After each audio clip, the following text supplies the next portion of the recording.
میں کچھ اپنے نفس کی برات نہیں کر رہا ہوں، نفس تو بدی پر اکساتا ہی ہے، الا یہ کہ کسی پر میرے رب کی رحمت ہو، بے شک میرا رب بڑا غفور و رحیم ہے۔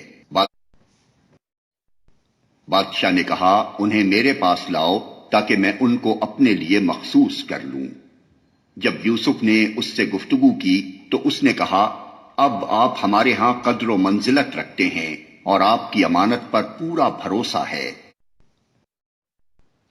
یوسف نے کہا ملک کے خزانے میرے سپرد کیجیے، میں حفاظت کرنے والا بھی ہوں اور علم بھی رکھتا ہوں۔ اس طرح ہم نے اس سرزمین میں یوسف کے لیے اقتدار کی راہ ہموار کی، وہ مختار تھا کہ اس میں جہاں چاہے اپنی جگہ بنائے۔ ہم اپنی رحمت سے جس کو چاہتے ہیں نوازتے ہیں، نیک لوگوں کا اجر ہمارے ہاں مارا نہیں جاتا، اور آخرت کا اجر ان لوگوں کے لیے زیادہ بہتر ہے جو ایمان لے آئے اور خدا ترسی کے ساتھ کام کرتے رہے۔ یوسف کے بھائی مصر آئے اور اس کے ہاں حاضر ہوئے، اس نے انہیں پہچان لیا مگر وہ اس سے ناآشنا تھے۔ پھر جب اس نے ان کا سامان تیار کروا دیا تو چلتے وقت ان سے کہا اپنے سوتیلے بھائی کو میرے پاس لانا، دیکھتے نہیں ہو کہ میں کس طرح پیمانہ بھر کر دیتا ہوں اور کیسا اچھا مہمان نواز ہوں۔ اگر تم اسے نہ لاؤ گے تو میرے پاس تمہارے لیے کوئی غلہ نہیں ہے، بلکہ تم میرے قریب بھی نہ پھٹکنا۔ انہوں نے کہا ہم کوشش کریں گے کہ والد صاحب اسے بھیجنے پر راضی ہو جائیں، اور ہم ایسا ضرور کریں گے۔ یوسف نے اپنے غلاموں کو اشارہ کیا کہ ان لوگوں نے غلے کے عوض جو مال دیا ہے وہ چپکے سے ان کے سامان ہی میں رکھ دو۔ یہ یوسف نے اس امید پر کیا کہ گھر پہنچ کر وہ اپنا واپس پایا ہوا مال پہچان جائیں گے یا اس فیاضی پر احسان مند ہوں گے، اور عجب نہیں کہ پھر پلٹیں۔ جب وہ اپنے باپ کے پاس گئے تو کہا ابا جان آئندہ ہم کو غلہ دینے سے انکار کر دیا گیا ہے، لہذا آپ ہمارے بھائی کو ہمارے ساتھ بھیج دیجئے تاکہ ہم غلہ لے کر آئیں، اور اس کی حفاظت کے ہم ذمہ دار ہیں۔ باپ نے جواب دیا کیا میں اس کے معاملے میں تم پر ویسا ہی بھروسہ کروں جیسا اس سے پہلے اس کے بھائی کے معاملے میں کر چکا ہوں؟ اللہ ہی بہتر محافظ ہے اور وہ سب سے بڑھ کر رحم فرمانے والا ہے۔ پھر جب انہوں نے اپنا سامان کھولا تو دیکھا کہ ان کا مال بھی انہیں واپس کر دیا گیا ہے۔ یہ دیکھ کر وہ پکار اٹھے ابا جان اور ہمیں کیا چاہیے، دیکھیے یہ ہمارا مال بھی ہمیں واپس دے دیا گیا ہے، بس اب ہم جائیں گے اور اپنے اہل و عیال کے لیے رسد لے آئیں گے، اپنے بھائی کی حفاظت بھی کریں گے اور ایک بار شتر اور زیادہ بھی لے آئیں گے، اتنے غلے کا اضافہ آسانی کے ساتھ ہو جائے گا۔ ان کے باپ نے کہا میں اس کو ہرگز تمہارے ساتھ نہ بھیجوں گا جب تک کہ تم اللہ کے نام سے مجھ کو پیمان نہ دے دو کہ اسے میرے پاس ضرور واپس لے کر آؤ گے، الا یہ کہ کہیں تم گھیر ہی لیے جاؤ۔ جب انہوں نے اس کو اپنے اپنے پیمان دے دیے تو اس نے کہا دیکھو ہمارے اس قول پر اللہ نگہبان ہے۔ پھر اس نے کہا میرے بچوں، مصر کے دارالسلطنت میں ایک دروازے سے داخل نہ ہونا بلکہ مختلف دروازوں سے جانا، مگر میں اللہ کی مشیت سے تم کو نہیں بچا سکتا، حکم اس کے سوا کسی کا بھی نہیں چلتا، اسی پر میں نے بھروسہ کیا اور جس کو بھی بھروسہ کرنا ہو اسی پر کرے۔ اور واقعہ بھی یہی ہوا کہ جب وہ اپنے باپ کی ہدایت کے مطابق شہر میں متفرق دروازوں سے داخل ہوئے تو اس کی یہ احتیاطی تدبیر اللہ کی مشیت کے مقابلے میں کچھ بھی کام نہ آ سکی۔ ہاں بس یعقوب کے دل میں جو ایک کھٹک تھی اسے دور کرنے کے لیے اس نے اپنی سی کوشش کر لی، بے شک وہ ہماری دی ہوئی تعلیم سے صاحب علم تھا، مگر اکثر لوگ معاملے کی حقیقت کو جانتے نہیں ہیں۔ یہ لوگ یوسف کے حضور پہنچے تو اس نے اپنے بھائی کو اپنے پاس الگ بلا لیا اور اسے بتا دیا کہ میں تیرا وہی بھائی ہوں جو کھویا گیا تھا، اب تو ان باتوں کا غم نہ کر جو یہ لوگ کرتے رہے ہیں۔ جب یوسف ان بھائیوں کا سامان لدوانے لگا تو اس نے اپنے بھائی کے سامان میں اپنا پیالہ رکھ دیا۔ پھر ایک پکارنے والے نے پکار کر کہا، اے قافلے والو، تم لوگ چور ہو۔ انہوں نے پلٹ کر پوچھا، تمہاری کیا چیز کھوئی گئی؟ سرکاری ملازموں نے کہا، بادشاہ کا پیمانہ ہم کو نہیں ملتا۔ اور ان کے جمعدار نے کہا، جو شخص لا کر دے گا اس کے لیے 1 بار شتر انعام ہے، اس کا میں ذمہ لیتا ہوں۔ ان بھائیوں نے کہا، خدا کی قسم، تم لوگ خوب جانتے ہو کہ ہم اس ملک میں فساد کرنے نہیں آئے ہیں اور ہم چوریاں کرنے والے لوگ نہیں ہیں۔ انہوں نے کہا، اچھا اگر تمہاری بات جھوٹی نکلی تو چور کی کیا سزا ہے؟ انہوں نے کہا، اس کی سزا جس کے سامان میں سے چیز نکلے وہ آپ ہی اپنی سزا میں رکھ لیا جائے۔ ہمارے ہاں تو ایسے ظالموں کو سزا دینے کا یہی طریقہ ہے۔ تب یوسف نے اپنے بھائی سے پہلے ان کی خرجیوں کی تلاشی لینی شروع کی، پھر اپنے بھائی کی خرجی سے گمشدہ چیز برآمد کر لی۔ اس طرح ہم نے یوسف کی تائید اپنی تدبیر سے کی۔ اس کا یہ کام نہ تھا کہ بادشاہ کے دین یعنی مصر کے شاہی قانون میں اپنے بھائی کو پکڑتا، الا یہ کہ اللہ ہی ایسا چاہے۔ ہم جس کے درجے چاہتے ہیں بلند کر دیتے ہیں، اور ایک علم رکھنے والا ایسا ہے جو ہر صاحب علم سے بالا تر ہے۔ ان بھائیوں نے کہا، یہ چوری کرے تو کچھ تعجب کی بات بھی نہیں، اس سے پہلے اس کا بھائی یوسف بھی چوری کر چکا ہے۔ یوسف ان کی یہ بات سن کر پی گیا، حقیقت ان پر نہ کھولی، بس زیر لب اتنا کہہ کر رہ گیا کہ بڑے ہی برے ہو تم لوگ۔ میرے منہ در منہ مجھ پر جو الزام تم لگا رہے ہو اس کی حقیقت خدا خوب جانتا ہے۔ انہوں نے کہا، اے سردار ذی اقتدار عزیز، اس کا باپ بہت بوڑھا آدمی ہے، اس کی جگہ آپ ہم میں سے کسی کو رکھ لیجئے، ہم آپ کو بڑا ہی نیک نفس انسان پاتے ہیں۔ یوسف نے کہا، پناہ بخدا، دوسرے کسی شخص کو ہم کیسے رکھ سکتے ہیں؟ جس کے پاس ہم نے اپنا مال پایا ہے اس کو چھوڑ کر دوسرے کو رکھیں گے تو ہم ظالم ہوں گے۔ جب وہ یوسف سے مایوس ہو گئے تو ایک گوشے میں جا کر آپس میں مشورہ کرنے لگے۔ ان میں جو سب سے بڑا تھا وہ بولا، تم جانتے نہیں ہو کہ تمہارے والد تم سے خدا کے نام پر کیا عہد و پیمان لے چکے ہیں، اور اس سے پہلے یوسف کے معاملے میں جو زیادتی تم کر چکے ہو وہ بھی تم کو معلوم ہے۔ اب میں تو یہاں سے ہرگز نہ جاؤں گا جب تک کہ میرے والد مجھے اجازت نہ دیں، یا پھر اللہ ہی میرے حق میں کوئی فیصلہ فرما دے کہ وہ سب سے بہتر فیصلہ کرنے والا ہے۔ تم جا کر اپنے والد سے کہو کہ ابا جان، آپ کے صاحبزادے نے چوری کی ہے، ہم نے اسے چوری کرتے ہوئے نہیں دیکھا، جو کچھ ہمیں معلوم ہوا ہے بس وہی ہم بیان کر رہے ہیں، اور غیب کی نگہبانی تو ہم نہ کر سکتے تھے۔ آپ اس بستی کے لوگوں سے پوچھ لیجئے جہاں ہم تھے، اس قافلے سے دریافت کر لیجئے جس کے ساتھ ہم آئے ہیں، ہم اپنے بیان میں بالکل سچے ہیں۔ باپ نے یہ داستان سن کر کہا، دراصل تمہارے نفس نے تمہارے لیے ایک اور بڑی بات کو سہل بنا دیا۔ اچھا، اس پر بھی صبر کروں گا اور بخوبی کروں گا۔ کیا وعید ہے کہ اللہ ان سب کو مجھ سے لا ملائے، وہ سب کچھ جانتا ہے اور اس کے سب کام حکمت پر مبنی ہیں۔ پھر وہ ان کی طرف سے منہ پھیر کر بیٹھ گیا اور کہنے لگا کہ ہائے یوسف! وہ دل ہی دل میں غم سے گھٹا جا رہا تھا اور اس کی آنکھیں سفید پڑ گئی تھیں۔ بیٹوں نے کہا، خدا را، آپ تو بس یوسف ہی کو یاد کیے جاتے ہیں، نوبت یہ آ گئی ہے کہ اس کے غم میں اپنے آپ کو گھلا دیں گے یا اپنی جان ہلاک کر ڈالیں گے۔ اس نے کہا، میں اپنی پریشانی اور اپنے غم کی فریاد اللہ کے سوا کسی سے نہیں کرتا، اور اللہ سے جیسا میں واقف ہوں تم نہیں ہو۔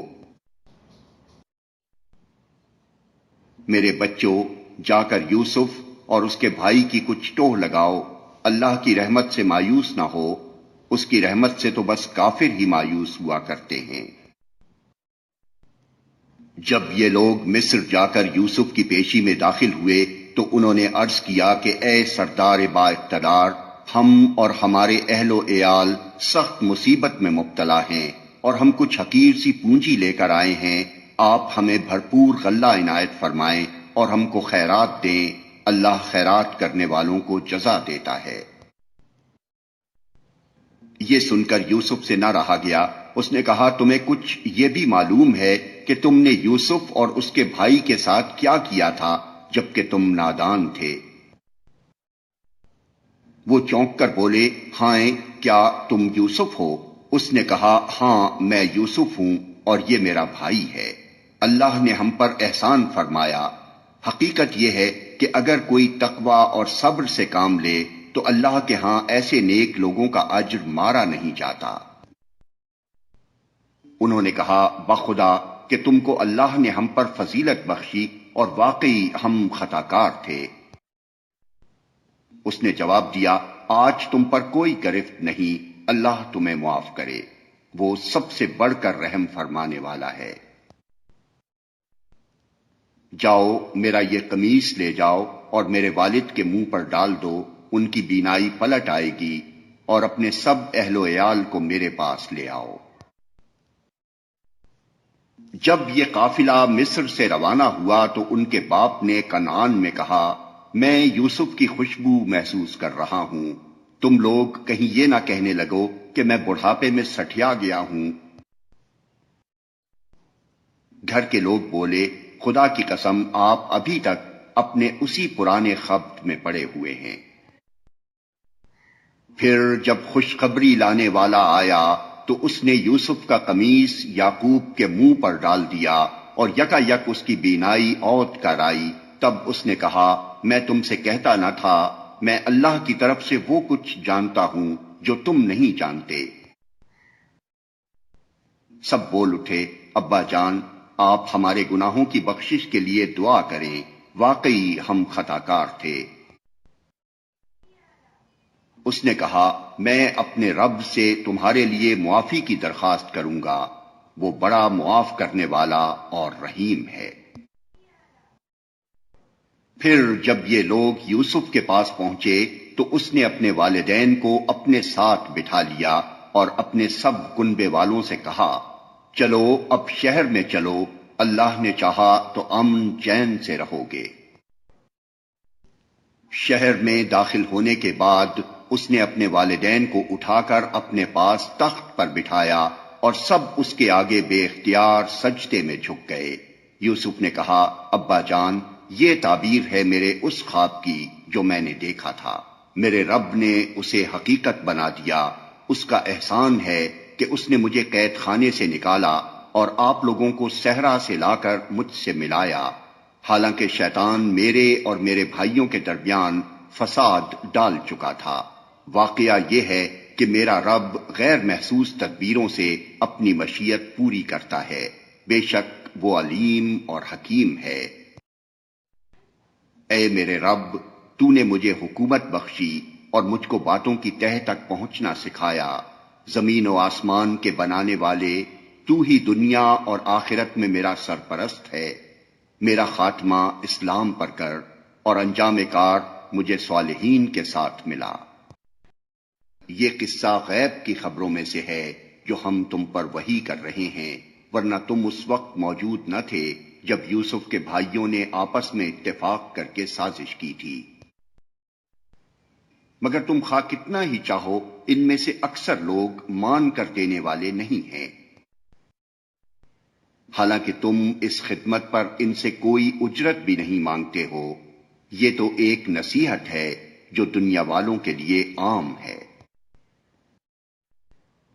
زمین اور آسمانوں میں کتنی ہی نشانیاں ہیں جن پر سے یہ لوگ گزرتے رہتے ہیں اور ذرا توجہ نہیں کرتے۔ ان میں سے اکثر اللہ کو مانتے ہیں مگر اس طرح کہ اس کے ساتھ دوسروں کو شریک ٹھہراتے ہیں۔ کیا یہ مطمئن ہیں کہ خدا کے عذاب کی کوئی بلا انہیں دبوچ نہ لے گی، یا بے خبری میں قیامت کی گھڑی اچانک ان پر نہ آ جائے گی؟ تم ان سے صاف کہہ دو کہ میرا راستہ تو یہ ہے، میں اللہ کی طرف بلاتا ہوں، میں خود بھی پوری روشنی میں اپنا راستہ دیکھ رہا ہوں اور میرے ساتھی بھی، اور اللہ پاک ہے اور شرک کرنے والوں سے میرا کوئی واسطہ نہیں۔ تم سے پہلے ہم نے جو پیغمبر بھیجے تھے وہ سب بھی انسان ہی تھے اور انہی بستیوں کے رہنے والوں میں سے تھے، اور انہی کی طرف ہم وہی بھیجتے رہے ہیں۔ پھر کیا یہ لوگ زمین میں چلے پھرے نہیں ہیں کہ ان قوموں کا انجام انہیں نظر نہ آیا جو ان سے پہلے گزر چکی ہیں؟ یقیناً آخرت کا گھر ان لوگوں کے لیے اور زیادہ بہتر ہے جنہوں نے پیغمبروں کی بات مان کر تقوی کی روش اختیار کی۔ کیا اب بھی تم لوگ نہ سمجھو گے؟ پہلے پیغمبروں کے ساتھ بھی یہی ہوتا رہا ہے کہ وہ مدت و نصیحت کرتے رہے اور لوگوں نے سن کر نہ دیا، یہاں تک کہ جب پیغمبر لوگوں سے مایوس ہو گئے اور لوگوں نے بھی سمجھ لیا کہ ان سے جھوٹ بولا گیا تھا تو یکا یک ہماری مدد پیغمبروں کو پہنچ گئی۔ پھر جب ایسا موقع آ جاتا ہے تو ہمارا قاعدہ یہ ہے کہ جسے ہم چاہتے ہیں بچا لیتے ہیں، اور مجرموں پر سے تو ہمارا عذاب ٹالا ہی نہیں جا سکتا۔ اگلے لوگوں کے ان قصوں میں عقل و ہوش رکھنے والوں کے لیے عبرت ہے۔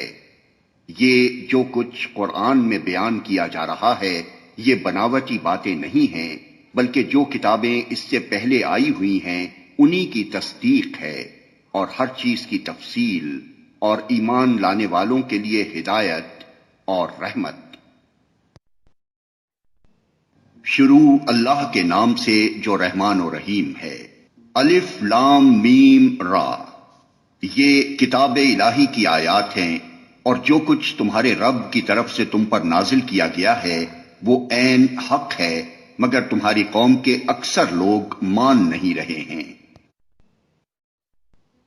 وہ اللہ ہی ہے جس نے آسمانوں کو ایسے سہاروں کے بغیر قائم کیا جو تم کو نظر آتے ہوں، پھر وہ اپنے تخت سلطنت پر جلوہ فرما ہوا، اور اس نے آفتاب و مہتاب کو ایک قانون کا پابند بنایا۔ اس سارے نظام کی ہر چیز ایک وقت مقرر تک کے لیے چل رہی ہے، اور اللہ ہی اس سارے کام کی تدبیر فرما رہا ہے۔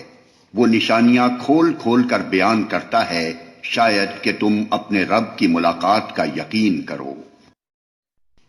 اور وہی ہے جس نے یہ زمین پھیلا رکھی ہے، اس میں پہاڑوں کے کھونٹے گاڑ رکھے ہیں اور دریا بہا دیے ہیں، اسی نے ہر طرح کے پھلوں کے جوڑے پیدا کیے ہیں، اور وہی دن پر رات طاری کرتا ہے۔ ان ساری چیزوں میں بڑی نشانیاں ہیں ان لوگوں کے لیے جو غور و فکر سے کام لیتے ہیں۔ اور دیکھو زمین میں الگ الگ خطے پائے جاتے ہیں جو ایک دوسرے سے متصل واقع ہیں۔ انگور کے باغ ہیں، کھیتیاں ہیں، کھجور کے درخت ہیں جن میں سے کچھ اکہرے ہیں اور کچھ دوہرے، سب کو ایک ہی پانی سیراب کرتا ہے، مگر مزے میں ہم کسی کو بہتر بنا دیتے ہیں اور کسی کو کمتر۔ ان سب چیزوں میں بہت سی نشانیاں ہیں ان لوگوں کے لیے جو عقل سے کام لیتے ہیں۔ اب اگر تمہیں تعجب کرنا ہے تو تعجب کے قابل لوگوں کا یہ قول ہے کہ جب ہم مر کر مٹی ہو جائیں گے تو کیا ہم نئے سرے سے پیدا کیے جائیں گے؟ یہ وہ لوگ ہیں جنہوں نے اپنے رب سے کفر کیا ہے، یہ وہ لوگ ہیں جن کی گردنوں میں طوق پڑے ہوئے ہیں، یہ جہنمی ہیں اور جہنم میں ہمیشہ رہیں گے۔ یہ لوگ بھلائی سے پہلے برائی کے لیے جلدی مچا رہے ہیں، حالانکہ ان سے پہلے جو لوگ اس روش پر چلے ہیں ان پر خدا کے عذاب کی عبرتناک مثالیں گزر چکی ہیں۔ حقیقت یہ ہے کہ تیرا رب لوگوں کی زیادتیوں کے باوجود ان کے ساتھ چشم پوشی سے کام لیتا ہے، اور یہ بھی حقیقت ہے کہ تیرا رب سخت سزا دینے والا ہے۔ یہ لوگ جنہوں نے تمہاری بات ماننے سے انکار کر دیا ہے کہتے ہیں کہ اس شخص پر اس کے رب کی طرف سے کوئی نشانی کیوں نہ اتری؟ تم تو محض خبردار کر دینے والے ہو، اور ہر قوم کے لیے ایک رہنما ہے۔ اللہ ایک ایک حاملہ کے پیٹ سے واقف ہے، جو کچھ اس میں بنتا ہے اسے بھی وہ جانتا ہے، اور جو کچھ اس میں کمی یا بیشی ہوتی ہے اس سے بھی وہ باخبر رہتا ہے۔ ہر چیز کے لیے اس کے ہاں ایک مقدار مقرر ہے۔ وہ پوشیدہ اور ظاہر ہر چیز کا عالم ہے، وہ بزرگ ہے اور ہر حال میں بالا تر رہنے والا ہے۔ تم میں سے کوئی شخص خواہ زور سے بات کرے یا آہستہ، اور کوئی رات کی تاریکی میں چھپا ہوا ہو یا دن کی روشنی میں چل رہا ہو، اس کے لیے سب یکساں ہیں۔ ہر شخص کے آگے اور پیچھے اس کے مقرر کیے ہوئے نگراں لگے ہوئے ہیں جو اللہ کے حکم سے اس کی دیکھ بھال کر رہے ہیں۔ حقیقت یہ ہے کہ اللہ کسی قوم کے حال کو نہیں بدلتا جب تک وہ خود اپنے اوصاف کو نہیں بدل دیتی، اور جب اللہ کسی قوم کی شامت لانے کا فیصلہ کر لے تو پھر وہ کسی کے ٹالے نہیں ٹل سکتی، نہ اللہ کے مقابلے میں ایسی قوم کا کوئی حامی و مددگار ہو سکتا ہے۔ وہی ہے جو تمہارے سامنے بجلیاں چمکاتا ہے، جنہیں دیکھ کر تمہیں اندیشے بھی لاحق ہوتے ہیں اور امیدیں بھی بنتی ہیں۔ وہی ہے جو پانی سے لدے ہوئے بادل اٹھاتا ہے، بادلوں کی گرج اس کی حمد کے ساتھ اس کی پاکی بیان کرتی ہے، اور فرشتے اس کی ہیبت سے لرزتے ہوئے اس کی تسبیح کرتے ہیں۔ وہ کڑکتی ہوئی بجلیوں کو بھیجتا ہے اور بسا اوقات انہیں جس پر چاہتا ہے عین اس حالت میں گرا دیتا ہے جبکہ لوگ اللہ کے بارے میں جھگڑ رہے ہوتے ہیں۔ فی الواقع اس کی چال بڑی زبردست ہے۔ اسی کو پکارنا برحق ہے۔ رہی وہ دوسری ہستیاں جنہیں اس کو چھوڑ کر یہ لوگ پکارتے ہیں، وہ ان کی دعاؤں کا کوئی جواب نہیں دے سکتی۔ انہیں پکارنا تو ایسا ہے جیسے کوئی شخص پانی کی طرف ہاتھ پھیلا کر اس سے درخواست کرے کہ تو میرے منہ تک پہنچ جا، حالانکہ پانی اس تک پہنچنے والا نہیں۔ بس اسی طرح کافروں کی دعائیں بھی کچھ نہیں ہیں مگر ایک تیر بے ہدف۔ وہ تو اللہ ہی ہے جس کو زمین و آسمان کی ہر چیز طوعاً و کرہن سجدہ کر رہی ہے، اور سب چیزوں کے سائے صبح و شام اس کے آگے جھکتے ہیں۔ ان سے پوچھو آسمان و زمین کا رب کون ہے؟ کہو اللہ۔ پھر ان سے کہو جب حقیقت یہ ہے تو کیا تم نے اسے چھوڑ کر ایسے معبودوں کو اپنا کارساز ٹھہرا لیا جو خود اپنے لیے بھی کسی نفع و نقصان کا اختیار نہیں رکھتے؟ کہو کیا اندھا اور آنکھوں والا برابر ہوا کرتا ہے؟ کیا روشنی اور تاریکیاں یکساں ہوتی ہیں؟ اور اگر ایسا نہیں تو کیا ان کے ٹھہرائے ہوئے شریکوں نے بھی اللہ کی طرح کچھ پیدا کیا ہے کہ اس کی وجہ سے ان پر تخلیق کا معاملہ مشتبہ ہو گیا؟ کہو ہر چیز کا خالق صرف اللہ ہے اور وہ یکتا ہے، سب پر غالب۔ اللہ نے آسمان سے پانی برسایا اور ہر ندی نالا اپنے ظرف کے مطابق اسے لے کر چل نکلا، پھر جب سیلاب اٹھا تو سطح پر جھاگ بھی آ گئے، اور ایسے ہی جھاگ ان دھاتوں پر بھی اٹھتے ہیں جنہیں زیور اور برتن وغیرہ بنانے کے لیے لوگ پگھلایا کرتے ہیں۔ اسی مثال سے اللہ حق اور باطل کے معاملے کو واضح کرتا ہے۔ جو جھاگ ہے وہ اڑ جایا کرتا ہے، اور جو چیز انسانوں کے لیے نافع ہے وہ زمین میں ٹھہر جاتی ہے۔ اس طرح اللہ مثالوں سے اپنی بات سمجھاتا ہے۔ جن لوگوں نے اپنے رب کی دعوت قبول کر لی ان کے لیے بھلائی ہے، اور جنہوں نے اسے قبول نہ کیا وہ اگر زمین کی ساری دولت کے بھی مالک ہوں اور اتنی ہی اور فراہم کر لیں تو وہ خدا کی پکڑ سے بچنے کے لیے اس سب کو فدیہ میں دے ڈالنے پر تیار ہو جائیں گے۔ یہ وہ لوگ ہیں جن سے بری طرح حساب لیا جائے گا، اور ان کا ٹھکانہ جہنم ہے، بہت ہی برا ٹھکانہ۔ بھلا یہ کس طرح ممکن ہے کہ وہ شخص جو تمہارے رب کی اس کتاب کو جو اس نے تم پر نازل کی ہے حق جانتا ہے، اور وہ شخص جو اس حقیقت کی طرف سے اندھا ہے، دونوں یکساں ہو جائیں؟ نصیحت تو دانش مند لوگ ہی قبول کیا کرتے ہیں، اور ان کا طرز عمل یہ ہوتا ہے کہ اللہ کے ساتھ اپنے عہد کو پورا کرتے ہیں۔ اسے مضبوط باندھنے کے بعد توڑ نہیں ڈالتے۔ ان کی روش یہ ہوتی ہے کہ اللہ نے جن جن روابط کو برقرار رکھنے کا حکم دیا ہے انہیں برقرار رکھتے ہیں، اپنے رب سے ڈرتے ہیں اور اس بات کا خوف رکھتے ہیں کہ کہیں ان سے بری طرح حساب نہ لیا جائے۔ ان کا حال یہ ہوتا ہے کہ اپنے رب کی رضا کے لیے صبر سے کام لیتے ہیں، نماز قائم کرتے ہیں، ہمارے دیے ہوئے رزق میں سے علانیہ اور پوشیدہ خرچ کرتے ہیں اور برائی کو بھلائی سے دفع کرتے ہیں۔ آخرت کا گھر انہی لوگوں کے لیے ہے، یعنی ایسے باغ جو ان کی ابدی قیام گاہ ہوں گے، وہ خود بھی ان میں داخل ہوں گے اور ان کے آباء و اجداد اور ان کی بیویوں اور ان کی اولاد میں سے جو جو صالح ہیں وہ بھی ان کے ساتھ وہاں جائیں گے۔ ملائکہ ہر طرف سے ان کے استقبال کے لیے آئیں گے اور ان سے کہیں گے کہ تم پر سلامتی ہے، تم نے دنیا میں جس طرح صبر سے کام لیا اس کی بدولت آج تم اس کے مستحق ہوئے ہو، بس کیا ہی خوب ہے یہ آخرت کا گھر۔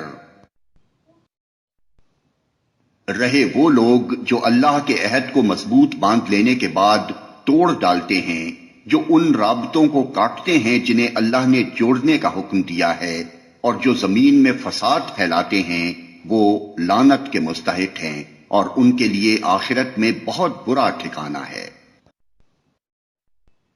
اللہ جس کو چاہتا ہے رزق کی فراخی بخشتا ہے اور جسے چاہتا ہے نپا تلا رزق دیتا ہے۔ یہ لوگ دنیاوی زندگی میں مگن ہیں، حالانکہ دنیا کی زندگی آخرت کے مقابلے میں ایک متاع قلیل کے سوا کچھ بھی نہیں۔ یہ لوگ جنہوں نے رسالت محمدی کو ماننے سے انکار کر دیا ہے کہتے ہیں اس شخص پر اس کے رب کی طرف سے کوئی نشانی کیوں نہ اتری۔ کہو اللہ جسے چاہتا ہے گمراہ کر دیتا ہے اور وہ اپنی طرف آنے کا راستہ اسی کو دکھاتا ہے جو اس کی طرف رجوع کرے۔ ایسے ہی لوگ ہیں وہ جنہوں نے اس نبی کی دعوت کو مان لیا ہے اور ان کے دلوں کو اللہ کی یاد سے اطمینان نصیب ہوتا ہے۔ خبردار رہو، اللہ کی یاد ہی وہ چیز ہے جس سے دلوں کو اطمینان نصیب ہوا کرتا ہے۔ پھر جن لوگوں نے دعوت حق کو مانا اور نیک عمل کیے وہ خوش نصیب ہیں اور ان کے لیے اچھا انجام ہے۔ اسی شان سے ہم نے تم کو رسول بنا کر بھیجا ہے ایک ایسی قوم میں جس سے پہلے بہت سی قومیں گزر چکی ہیں، تاکہ تم ان لوگوں کو وہ پیغام سناؤ جو ہم نے تم پر نازل کیا ہے، اس حال میں کہ یہ اپنے نہایت مہربان خدا کے کافر بنے ہوئے ہیں۔ ان سے کہو کہ وہی میرا رب ہے، اس کے سوا کوئی معبود نہیں، اسی پر میں نے بھروسہ کیا اور وہی میرا ملجا و ماوا ہے۔ اور کیا ہو جاتا اگر کوئی ایسا قرآن اتار دیا جاتا جس کے زور سے پہاڑ چلنے لگتے یا زمین شق ہو جاتی یا مردے قبروں سے نکل کر بولنے لگتے۔ اس طرح کی نشانیاں دکھا دینا کچھ مشکل نہیں ہے، بلکہ سارا اختیار ہی اللہ کے ہاتھ میں ہے۔ پھر کیا اہل ایمان ابھی تک کفار کی طلب کے جواب میں کسی نشانی کے ظہور کی آس لگائے بیٹھے ہیں اور وہ یہ جان کر مایوس نہیں ہو گئے کہ اگر اللہ چاہتا تو سارے انسانوں کو ہدایت دے دیتا؟ جن لوگوں نے خدا کے ساتھ کفر کا رویہ اختیار کر رکھا ہے ان پر ان کے کرتوتوں کی وجہ سے کوئی نہ کوئی آفت آتی ہی رہتی ہے یا ان کے گھر کے قریب کہیں نازل ہوتی ہے۔ یہ سلسلہ چلتا رہے گا یہاں تک کہ اللہ کا وعدہ آن پورا ہو۔ یقیناً اللہ اپنے وعدے کی خلاف ورزی نہیں کرتا۔ تم سے پہلے بھی بہت سے رسولوں کا مذاق اڑایا جا چکا ہے، مگر میں نے ہمیشہ منکرین کو ڈھیل دی اور آخر کار ان کو پکڑ لیا۔ پھر دیکھ لو کہ میری سزا کیسی سخت تھی۔ پھر کیا وہ جو ایک ایک متنفس کی کمائی پر نظر رکھتا ہے، اس کے مقابلے میں یہ جسارتیں کی جا رہی ہیں کہ لوگوں نے اس کے کچھ شریک ٹھہرا رکھے ہیں؟ اے نبی ان سے کہو اگر واقعی وہ خدا کے اپنے بنائے ہوئے شریک ہیں تو ذرا ان کے نام لو کہ وہ کون ہیں کیا تم اللہ کو ایک نئی بات کی خبر دے رہے ہو جسے وہ اپنی زمین میں نہیں جانتا، یا تم لوگ بس یوں ہی جو منہ میں آتا ہے کہہ ڈالتے ہو؟ حقیقت یہ ہے کہ جن لوگوں نے دعوت حق کو ماننے سے انکار کیا ہے، ان کے لیے ان کی مکاریاں خوشنما بنا دی گئی ہیں اور وہ راہ راست سے روک دیے گئے ہیں۔ پھر جس کو اللہ گمراہی میں پھینک دے اسے کوئی راہ دکھانے والا نہیں ہے۔ ایسے لوگوں کے لیے دنیا کی زندگی ہی میں عذاب ہے اور آخرت کا عذاب اس سے بھی زیادہ سخت۔ کوئی ایسا نہیں جو انہیں خدا سے بچانے والا ہو۔ خدا ترس انسانوں کے لیے جس جنت کا وعدہ کیا گیا ہے اس کی شان یہ ہے کہ اس کے نیچے نہریں بہہ رہی ہیں، اس کے پھل دائمی ہیں اور اس کا سایہ لازوال۔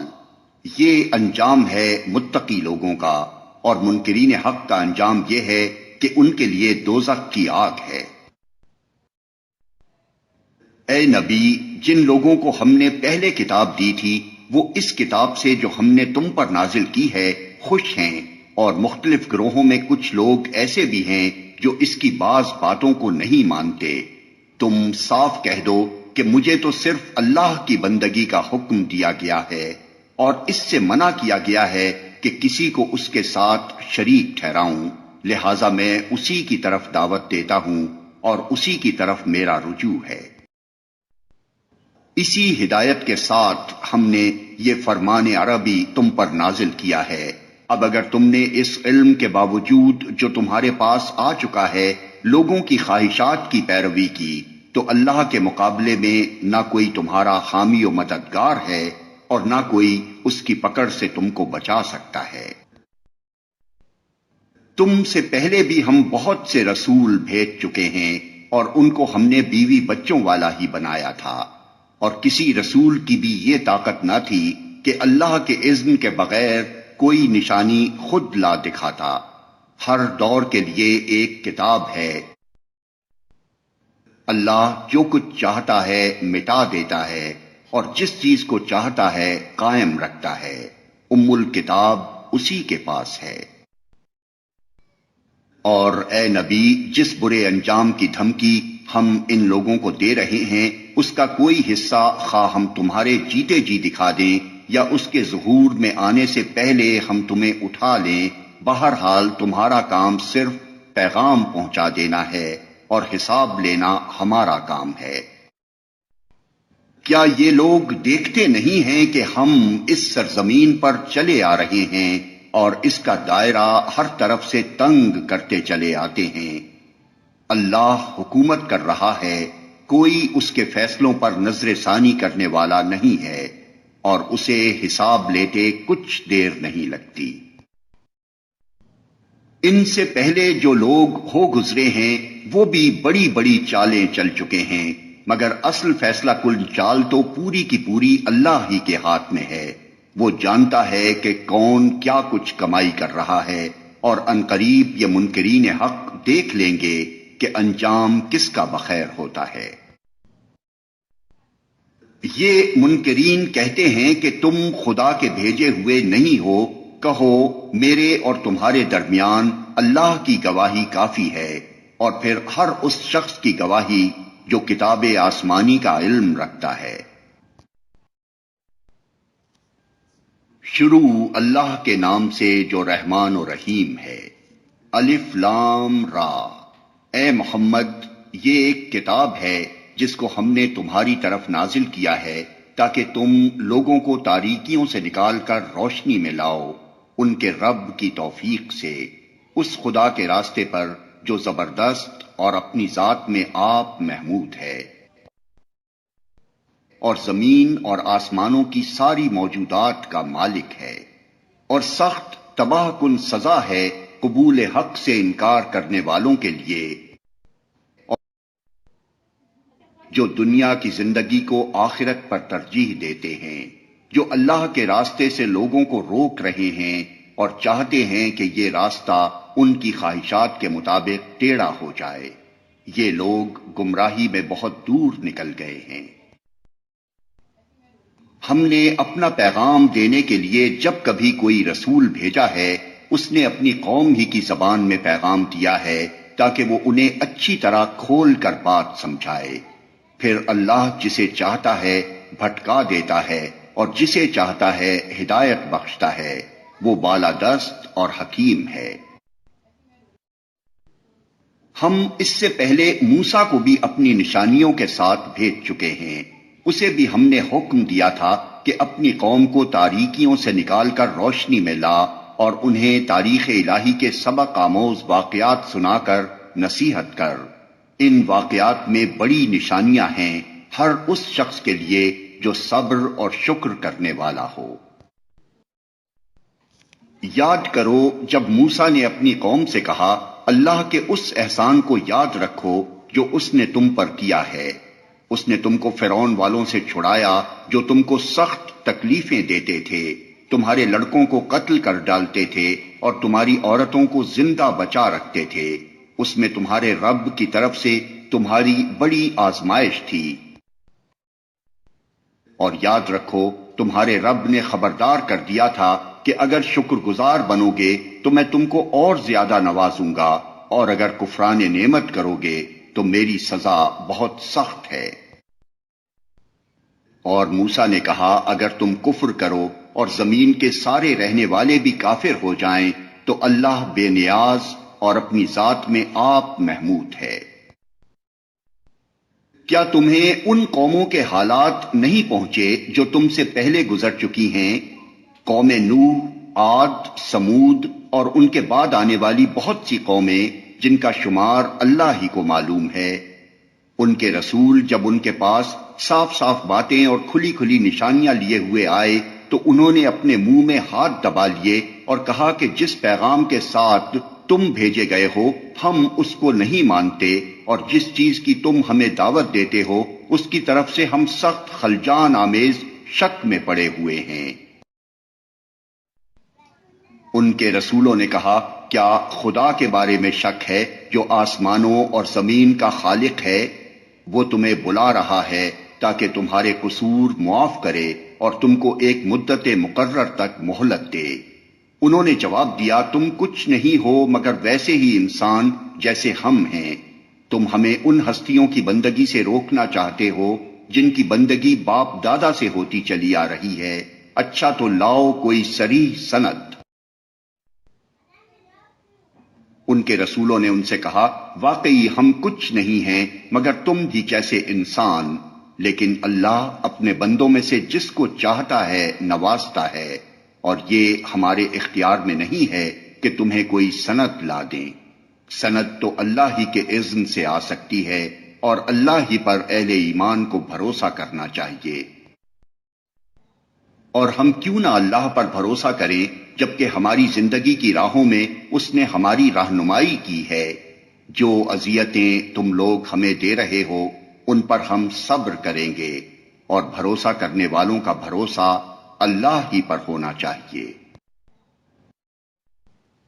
آخر کار منکرین نے اپنے رسولوں سے کہہ دیا کہ یا تو تمہیں ہماری ملت میں واپس آنا ہوگا ورنہ ہم تمہیں اپنے ملک سے نکال دیں گے۔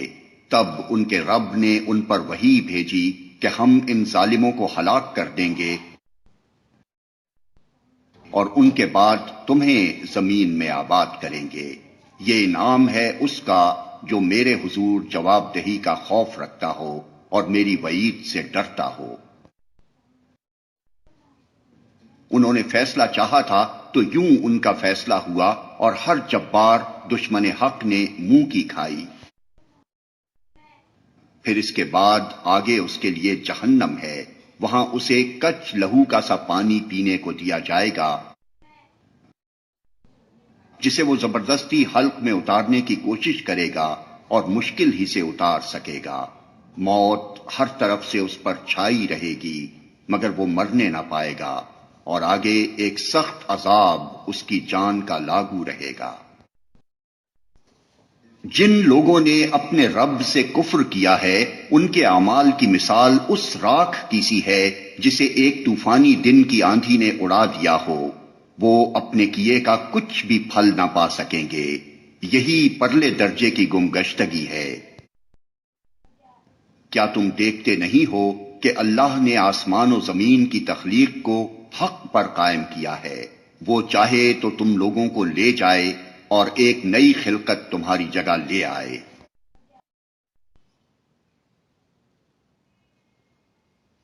ایسا کرنا اس پر کچھ بھی دشوار نہیں ہے۔ اور یہ لوگ جب اکٹھے اللہ کے سامنے بے نقاب ہوں گے تو اس وقت ان میں سے جو دنیا میں کمزور تھے وہ ان لوگوں سے جو بڑے بنے ہوئے تھے کہیں گے دنیا میں ہم تمہارے تابع تھے، اب کیا تم اللہ کے عذاب سے ہم کو بچانے کے لیے بھی کچھ کر سکتے ہو؟ وہ جواب دیں گے اگر اللہ نے ہمیں نجات کی کوئی راہ دکھائی ہوتی تو ہم ضرور تمہیں بھی دکھا دیتے، اب تو یکساں ہیں خواہ ہم جزا فضا کریں یا صبر، بہرحال ہمارے بچنے کی کوئی صورت نہیں۔ اور جب فیصلہ چکا دیا جائے گا تو شیطان کہے گا حقیقت یہ ہے کہ اللہ نے جو وعدے تم سے کیے تھے وہ سب سچے تھے اور میں نے جتنے وعدے کیے ان میں سے کوئی بھی پورا نہ کیا، میرا تم پر کوئی زور تو تھا نہیں، میں نے تو اس کے سوا کچھ نہیں کیا کہ اپنے راستے کی طرف تمہیں دعوت دی اور تم نے میری دعوت پر لبیک کہا، اب مجھے ملامت نہ کرو، اپنے آپ ہی کو ملامت کرو، یہاں نہ میں تمہاری فریاد رسی کر سکتا ہوں اور نہ تم میری، اس سے پہلے جو تم نے مجھے خدائی میں شریک بنا رکھا تھا میں اس سے بری الذمہ ہوں، ایسے ظالموں کے لیے تو دردناک سزا یقینی ہے۔ بخلاف اس کے جو لوگ دنیا میں ایمان لائے ہیں اور جنہوں نے نیک عمل کیے ہیں وہ ایسے باغوں میں داخل کیے جائیں گے جن کے نیچے نہریں بہتی ہوں گی، وہاں وہ اپنے رب کے اذن سے ہمیشہ رہیں گے اور وہاں ان کا استقبال سلامتی کی مبارکباد سے ہوگا۔ کیا تم دیکھتے نہیں ہو کہ اللہ نے کلمہ طیبہ کو کس چیز سے مثال دی ہے؟ اس کی مثال ایسی ہے جیسے ایک اچھی ذات کا درخت جس کی جڑ زمین میں گہری جمی ہوئی ہے اور شاخیں آسمان تک پہنچی ہوئی ہیں، ہر آن وہ اپنے رب کے حکم سے اپنے پھل دے رہا ہے۔ یہ مثالیں اللہ اس لیے دیتا ہے کہ لوگ ان سے سبق لیں۔ اور کلمہ خبیثہ کی مثال ایک بد ذات درخت کی سی ہے جو زمین کی سطح سے اکھاڑ پھینکا جاتا ہے، اس کے لیے کوئی استحکام نہیں ہے۔ ایمان لانے والوں کو اللہ ایک قول ثابت کی بنیاد پر دنیا اور آخرت دونوں میں ثبات عطا کرتا ہے اور ظالموں کو اللہ بھٹکا دیتا ہے، اللہ کو اختیار ہے جو چاہے کرے۔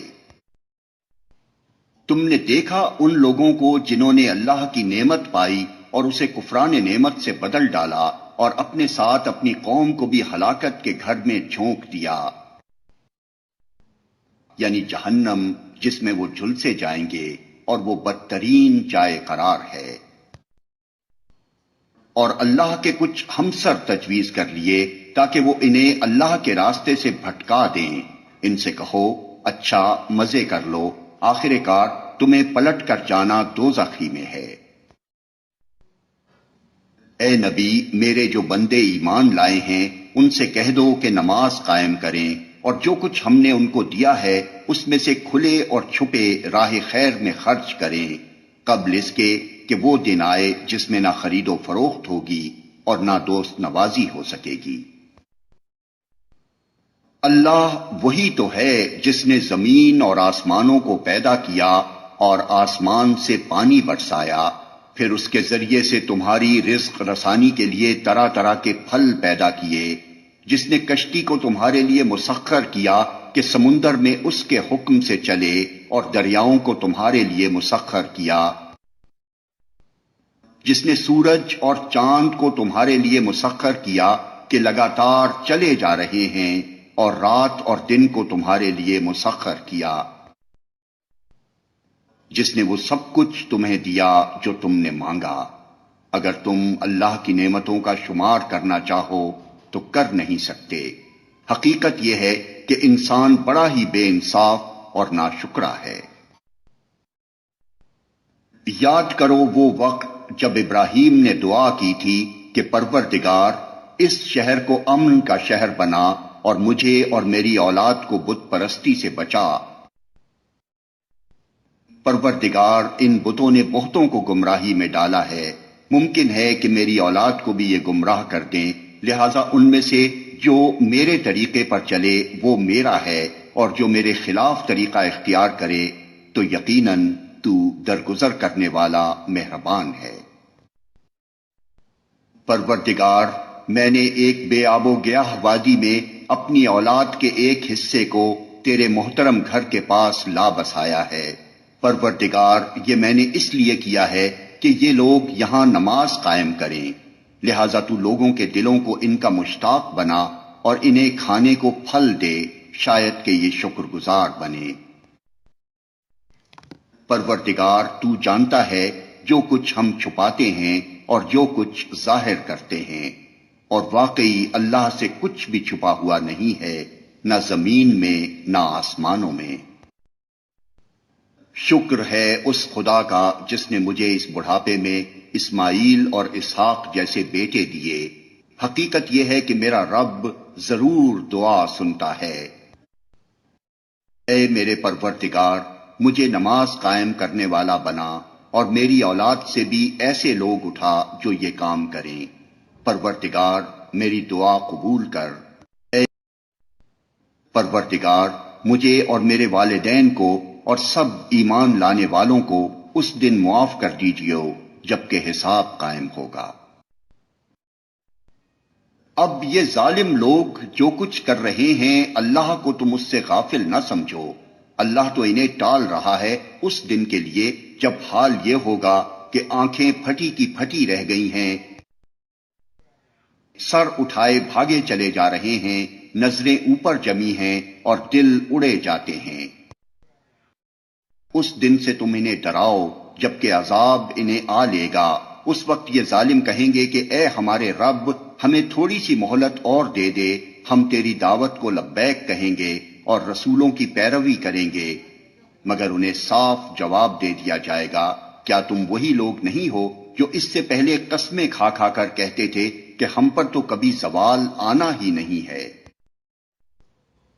حالانکہ تم ان قوموں کی بستیوں میں رہ بس چکے تھے جنہوں نے اپنے اوپر ظلم کیا تھا، اور دیکھ چکے تھے کہ ہم نے ان کے ساتھ کیا سلوک کیا، اور ان کی مثالیں دے دے کر ہم تمہیں سمجھا بھی چکے تھے۔ انہوں نے اپنی ساری ہی چالیں چل دیکھی، مگر ان کی ہر چال کا توڑ اللہ کے پاس تھا، اگرچہ ان کی چالیں ایسی غضب کی تھیں کہ پہاڑ ان سے ٹل جائیں۔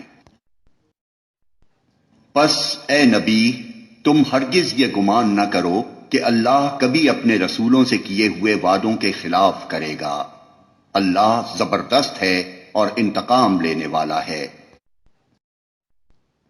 ڈراؤ انہیں اس دن سے جبکہ زمین اور آسمان بدل کر کچھ سے کچھ کر دیے جائیں گے، اور سب کے سب اللہ واحد قہار کے سامنے بے نقاب حاضر ہو جائیں گے۔